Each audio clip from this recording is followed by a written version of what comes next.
You wake up, you check your phone, you reach for your glasses because without them, the world is a shapeless blur. Now imagine this: no optometrist, no lenses, no frames, just you, your failing eyes, and a world that doesn't care if you can see the lion hiding in the tall grass. For 99% of human history, if you were born with poor vision, you didn't get corrected, you adapted, or you died. But here's the thing that will make you question everything. Nearsighted people, people who today can't function without glasses, they survived, they thrived. They became shamans, craftsmen, healers, and artists. How? Because survival has never been about seeing perfectly. It's been about seeing differently. Let's go back. 50,000 years ago, the African savanna. Early Homo sapiens are spreading across continents, hunting megafauna, building fires, forming tribes. Vision is everything: spotting prey at a distance, reading the horizon for threats, tracking footprints in the dirt. If you can't see, you're a liability, right? Wrong. Anthropologists studying ancient human remains have found something unexpected: evidence of significant visual impairment in individuals who lived long, healthy lives, healed fractures, worn teeth, signs of old age. These people weren't cast out, they weren't left behind, they were valued. Why? Because the tribe didn't need another hunter. It needed someone who could do what sharp-eyed hunters couldn't.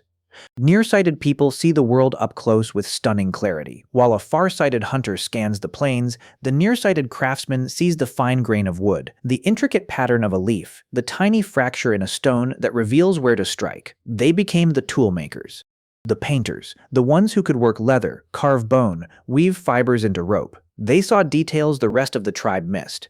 But it goes deeper. In societies without written language, memory was survival. And there's evidence that people with visual impairments developed extraordinary auditory and spatial memory. A study published in the journal Nature Neuroscience found that blind and visually impaired individuals show increased gray matter density in areas of the brain associated with memory and sound processing. The brain doesn't just compensate, it rebuilds itself. Think about the ancient bards, the griots of West Africa, the oral historians of indigenous Australia. Many were blind or visually impaired. They didn't need to see the audience, they felt the room. They remembered 10,000 lines of genealogy, myth, and law passed down across generations, stored not in books, but in the architecture of their minds. They were living libraries. And their blindness wasn't a curse, it was a specialization. Now let's talk about fire. Controlling fire changed everything for early humans. But firelight is dim, flickering, unreliable. For someone with perfect distance vision, working by firelight is frustrating. Shadows deceive. Depth is hard to judge. But for a nearsighted person, firelight up close is enough. They could work through the night, stitching hides, sharpening blades, mixing pigments for cave paintings. The famous handprints in Lascaux in Altamira, painted 30,000 years ago, required incredible close-range focus and steady hands. Who's to say the artist didn't see the world the way a nearsighted person does, clear and vibrant, but only within arm's reach? And here's where it gets strange. Glasses weren't invented until the 13th century in Italy. Before that, for all of recorded history, humans just lived with poor vision. But myopia, nearsightedness, wasn't nearly as common as it is today. Today, nearly 50% of young adults in the United States are nearsighted. In parts of East Asia, that number climbs to 90%. 90%. Something changed. And it wasn't our genes. Genes don't evolve that fast. Researchers now believe the myopia epidemic is caused by lack of natural light and excessive close-up work, screens, books, artificial environments. Our eyes evolved under open skies, scanning distant horizons, focusing far more than near, but we've trapped ourselves indoors.